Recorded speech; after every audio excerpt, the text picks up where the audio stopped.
Hello বন্ধুরা, কেমন আছো তোমরা? আশা করি ভালো আছো। আঁখি লাইফস্টাইলে তোমাদেরকে স্বাগত জানাই। আমি পম্পা আজ এক নতুন ব্লগ নিয়ে এসেছি। আজকের ব্লগটা হলো আমার জীবনের সংঘর্ষ আর ভালোবাসার মানুষ পাশে না থাকলে বাঁচা যায় না। আমার সেকেন্ড বেবি 11 বছর পর এসছে, কিন্তু বেবিটা প্রিম্যাচিওর বেবি ছিল, মানে সময়ের আগেই হয়ে গেছে বেবিটা। আরও হওয়ার পরে 2.5 দিন ভেন্টিলেটে ছিল, মানে আমি ওকে চোখে সহজে মানে চট করে দেখতে পাইনি। এইসব আর ভীষণ যন্ত্রণার মধ্যে মানে আমি এত অসুস্থ হয়ে পড়েছি, মানে আমি ডিপ্রেশনে চলে গেছি। তারপর ওই প্রিম্যাচিওর বেবি মানে 1 কেজি 700 ওজনের বাচ্চাকে দেখে মানে ওকে নিতে পারছি না। আমি ভাবতে পারছি না আমি কী করে ওকে মানুষ করবো, ও কেন এরকম হলো, মানে নানা রকমের চিন্তায় পড়ে গেছি, যার জন্য আমি ডিপ্রেশনে পড়ে গেছি। ওর ছবিটা চেরিজের জন্মের ছবিটা, এই যে যখন পুজোটা হচ্ছে, যে আতুর উঠেছে সেই সময় মানে চুপচাপ রয়েছে, মানে আমি ভাবতেই পারছি না যে আমি কী করবো, মানে কিচ্ছু বুঝতে পারছি না। আস্তে আস্তে ধীরে ধীরে ক্রমশ ওর পেছনে আমি সময় দিলাম, সময় দিয়ে ওকে আস্তে আস্তে গড়ে তুলেছি।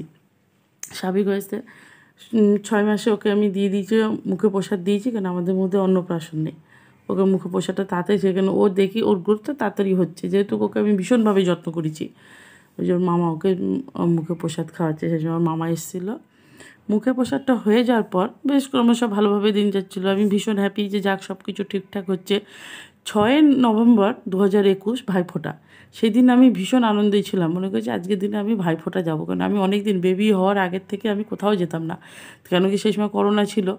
আর বেবি হওয়ার পরেও আমি প্রিম্যাচিওর বেবি ছিল বলে আমি কোথাও যাইনি, কিন্তু ভাইফোঁটার দিন আমি ভাইফোঁটা দিতে যাবো বলে আনন্দে আমি বেরিয়েছি। বাড়ির থেকে বেরিয়ে মানে নিজের ঘরের মেন গেট থেকে বেরোবো ছোটে দাও, তখন আঁখি কোলের মধ্যে রয়েছে, ব্যাস পা স্লিপ করে আমি পড়ে গেছি।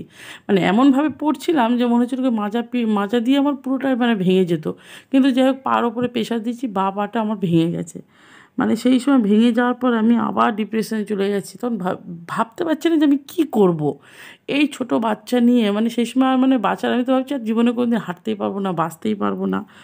আচ্ছা, পাটা ভেঙে গেল সেটা তো একটা সমস্যা ছিল। আমার থাইরয়েড ভীষণ পরিমাণে আমার থাইরয়েড ছিল, যার জন্য আমাকে 20টা দিন আমাকে ডাক্তার ফেলে রেখেছে, বলেছে থাইরয়েড না কমলে অপারেশন হবে না। তখন এই ডাক্তার সেই ডাক্তার সবার সঙ্গে সাজেশন নিচ্ছি, কেউ কিছু বলতে পারছে না, বলছে না হবে না। তারপরে কল্যাণীতে অরবিন্দ বালার কাছে উনি সঙ্গে সঙ্গে নিয়ে আসুন। তা নিয়ে গেছি। নিয়ে যাওয়ার পরে ওখানে যাওয়ার পরে আমাকে যখন নিয়ে গেল, তো সেটা ছিল 30 তারিখ। 30 তারিখে গিয়ে ওই 30শে নভেম্বরে আমার অপারেশন হলো, ওটি হলো, পাত বসানো হলো। পাত বসে আসার পরে আমি তো বাড়ি চলে আসলাম। আসার পরে তখনও মানে মনে একটা সাহস নেই, মানে পুরো কনফিডেন্সটা হারিয়ে ফেলেছি যে আমি কী করবো, আমি হাঁটতেই পারবো না। কিন্তু বলে না, ভালোবাসার লোক যদি পাশে থাকে না, মানুষ যত বড়ই কষ্ট হোক না কেন সব ভুলে যায়। কিন্তু আমার স্বামী সবসময় পাশে ছিল, আমার দিদির ছেলেমেয়েরা পাশে ছিল, আমার দিদি পাশে ছিল, আমার রান্নার দিদিও আমার পাশে ছিল।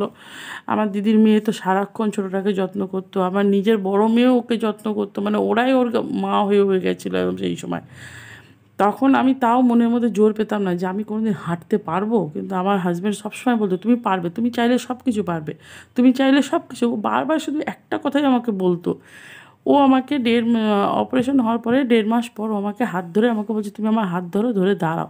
তখন যখন মাটিতে আমি যখন পাটা ঠেকিয়েছি, আমার মনে হচ্ছে মাথা বলতে মানে একদম মানে শক মতন খাচ্ছে, মানে পা আমি দিতে পারছি না, এত ভয়। ও আমাকে ধরে ধরে পায়খানা বাথরুম সব নিয়ে যেত।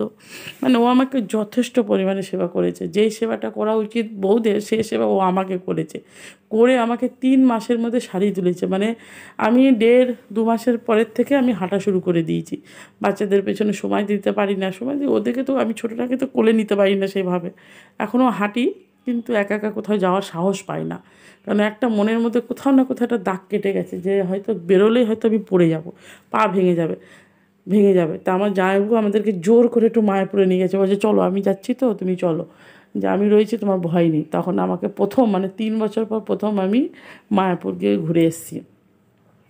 জীবনটা এভাবে কাটছে। তাও সারাদিন বাড়িতে থাকি তো, ছোটোটা এখন বড় হয়েছে, ও কোথাও বেরোতে পারে না, ওকে ও মিস করে। আমার বড় মেয়েও মিস করছে, বলছে মা আগে কত ঘুরতাম, এখানে যেতাম সেখানে যেতাম, এখন কোথাও যেতে পারি না, কী করব। তখন আমার দিদির ছেলে মেয়ে আমার ছোটো বোন সবাই বলছে যে তুই একটা ইউটিউবে ব্লগ করতে পারিস না, ইউটিউবে ব্লগ অন্তত মনের কথাটা বল। সারাদিন যে বসে থাকিস, একা একা থাকিস, তোর মাথার মধ্যে টেনশন থাকে, তোর প্রেশার হাই হয়ে যাচ্ছে, তুই একটু ব্লগ করে সবার সাথে কথা বল, দেখবি তোর কতটা মনটা হতে। সত্যি আমি ইউটিউবে চ্যানেল এই ব্লগগুলো করার পর আমি ভীষণ সত্যি ভালো আছি, ভীষণভাবে। আপনাদের এই যে রেসপন্স, আপনাদের ভিউজ দেখছি, সাবস্ক্রাইব করছে চ্যানেলটাকে, আমার ভীষণ ভালো লাগছে। এই যে দেখুন আমার মেয়েটাকে দেখাচ্ছে যে দুইয়ে যে বাবার সাথে খুনসুটি চলছে ওদের। এই যে বড়টা গেছে ওর বাবার কাছে, আর বলবি তোর বাবার কাছে ভেজতে দেবে, আর বলবি দেখ পাপার হাত ধরে নিয়েছে, পাপা ধরেছো কেন তুমি? ওই রে দিল রে মেয়েটা রে, দিল নিজে দেওয়ার আগে নিজেই অ্যাকশন করে নিচ্ছে। কি ওটা কার পাপা? ওটা কার পাপা, দিদি না তোমার? এটা আমার পাপা, এটা আমার পাপা। ও ভালো লাগছে না শুনতে। হ্যাঁ এইবার এসছে, এইবার মুড বিগড়েছে। এইবার ওর পাপার গায়ে হাত দিবি? নো নো নো নো, আয় সরে যা। হ্যাঁ এই যে আয়, ছেড়ে দে, কাটাস না, মারবে শোনা, ছেড়ে দে তুই, ও বহুত দুষ্টু, ছেড়ে দে বাবা, মারবে তোকে। বাবা ছাড়া কিচ্ছু চেনে না, বাবা 5 মাসের থেকে আচ্ছা আচ্ছা আচ্ছা, না না, এটা শুধু তোমার বাবা। প্রথমে মা বলে, কিন্তু তোমার বাবা, ছেড়ে দে বাবা ছাড়া হাত সরিয়ে নে বাবা, হাত সরিয়ে নে। চলছে দিদির সাথে মারামারি চলছে। বাবাই সরে যা, এবার শান্তি, দিদিকে আলাদা করে দিয়ে এবার শান্তি। ছোটগুলো হিংসুটি বনু এসে গেছে।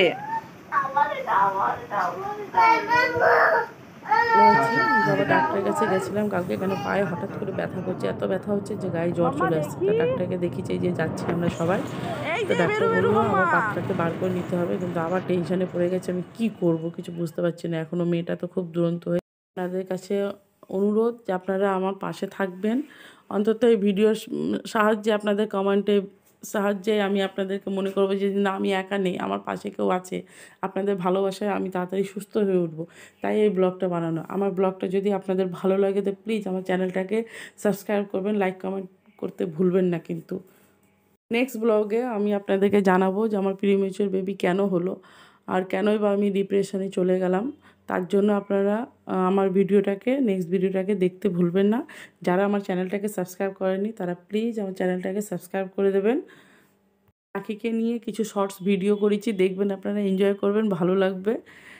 আখির একটু দুষ্টু হয়েছে, তো দুষ্টু মিষ্টু বেশ ভিডিওগুলো করছি, আমার নিজেরও ভালো লাগছে, কারণ ও ভীষণ মানে ইন্টারেস্টেড পারসন। মানে আমাদের জীবনে আসার পর থেকে আমরা ভীষণ হ্যাপি আছি। মানে ও একটা আলাদাই মানে মেয়ে হয়েছে আমার।